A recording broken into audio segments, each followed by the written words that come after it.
Hello everyone, I am Niharika. Once again welcome to my channel. Today I am going to explain question number 2 of exercise 12.1 of Maths NCERT book. So let's get started. Here the question says the triangular side walls of a flyover have been used for advertisements. The sides of the walls are 122 meter, 22 meter and 120 meter. See the figure given below. The advertisement yield an earnings of rupees 5,000 per meter square per year. A company hired one of its walls for 3 months. How much rent did it pay? So basically आपको क्या है, इसमें question में given है कि एक company है, वो एक ट्रायंगुलर साइड वॉल पे अपनी एडवर्टाइजमेंट्स को शो करती है. ठीक है, उस ट्रायंगुलर जो ओवर है, ट्रायंगुलर आपका फ्लाई ओवर है, उसकी साइड्स आपको गिवन है 122 मीटर, 120 मीटर एंड 22 मीटर. इससे कंपनी 5,000 रुपीज अर्न करती है पर मीटर स्क्वायर के हिसाब से एक साल में, राइट. तो अब आपने बताना है कि वो 3 महीने में कितना रेंट पे कर रही है इस वॉल का.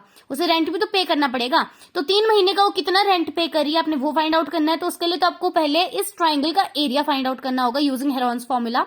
So let's get started. आपने भी इसको सॉल्व करने से पहले इसका डायग्राम जरूर ड्रॉ करना है. नाउ क्वेश्चन में आपको गिवन था कि तीनों साइड्स आपको गिवन है 122 metre, 22 metre, 120 metre, right. Money earn कितनी हो रही है एक साल में? रुपीज 5,000. हमने फाइंड क्या करना है? Rent to be paid for 3 months, मतलब 3 मंथ्स का कितना रेंट पे कर रही है company. So first of all हमें एरिया निकालना पड़ेगा. सो हमें पता है एरिया में हमें एस गिवन होता है. एस बेसिकली क्या होता है? पेरीमीटर का हाफ. तो पहले हम पेरीमीटर फाइंड आउट कर लेंगे क्योंकि हमें पेरीमीटर भी क्वेश्चन में इस बार गिवन नहीं है. सो पेरीमीटर क्या होता है? Sum of all sides. तो ऊपर हम लिख लेंगे a plus B plus C divide by 2 क्योंकि इसे हमें डिवाइड करना होता है, ठीक है, हाफ से. नाउ अगेन अब इन सभी साइड्स को ऊपर हम लिख लेंगे 122 प्लस 22 प्लस 120 डिवाइडेड बाय 2.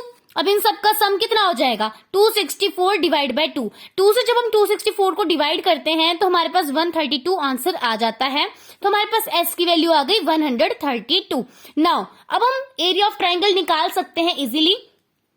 ए की जगह पे आप 122 लिख लो, बी की जगह पे 22, सी की जगह पे 120. आपको बेसिकली क्वेश्चन में ही सारी साइड्स गिवन है, उन्हीं को एज्यूम कर लो as A B C, right. उसके बाद एस की वैल्यू अभी हमने फाइंड आउट की 132. तो इस तरीके से आपने इन्हें उनकी जगहों पे रिप्लेस कर लेना है. तो इसे सॉल्व करते हैं. 132 एज इट इज रहेगा. नाउ 132 माइनस 122 कितना होता है? 10. 132 माइनस 22 कितना होता है? 110. 132 माइनस 120 कितना होता है? 12. अब इन सबको जब हम मल्टीप्लाई करते हैं तो अब थोड़ा दिमागी खेल खेलना. जरूरी नहीं आपको इस सबको एक साथ मल्टीप्लाई करना, थोड़ा ध्यान से देखोगे. तो 132 मल्टीप्लाई बाय 10 कितना होता है? 1320. सेम एज 110 इंटू 12 कितना होता है? वो भी 1320. अब आप देख सकते हो अगर रूट के अंदर कोई 2 डिजिट्स बिल्कुल डिट्टो सेम लिखे होते हैं तो हम उन दोनों का स्क्वायर लिख सकते हैं. मतलब 1320 2 टाइम्स लिखा गया है तो उसका स्क्वायर हो जाएगा, राइट. अब हमें ये भी पता है कि स्क्वायर रूट जो है स्क्वायर के इनवर्सली प्रोपोर्शनल है.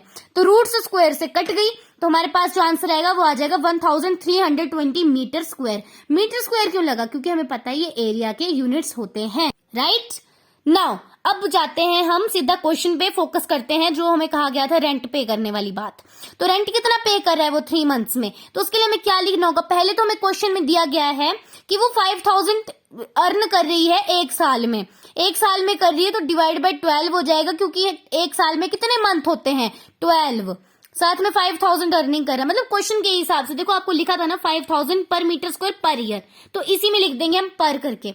पर का मतलब होता है डिवीजन, ठीक है, डिवाइड करके लिखना. तो 5,000 अपॉन 12 मल्टीप्लाई बाय 3 मंथ्स की बात करनी है तो 3 मंथ हम यहाँ पे 3 लिख लेंगे. 3 मंथ्स का रेंट की बात कर रहे हैं ना, सो यहाँ पे 3 लिख लेंगे. मल्टीप्लाई बाय 1320 जो कि आपके ट्राइंगल का एरिया है उसको इंक्लूड करना है. तो हमारे पास ये इक्वेशन बनी.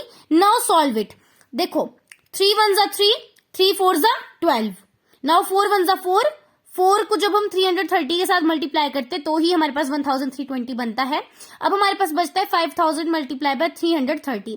तो इन दोनों को जब हम मल्टीप्लाई करेंगे तो हमारे पास ये आंसर आ जाएगा 16,50,000, राइट.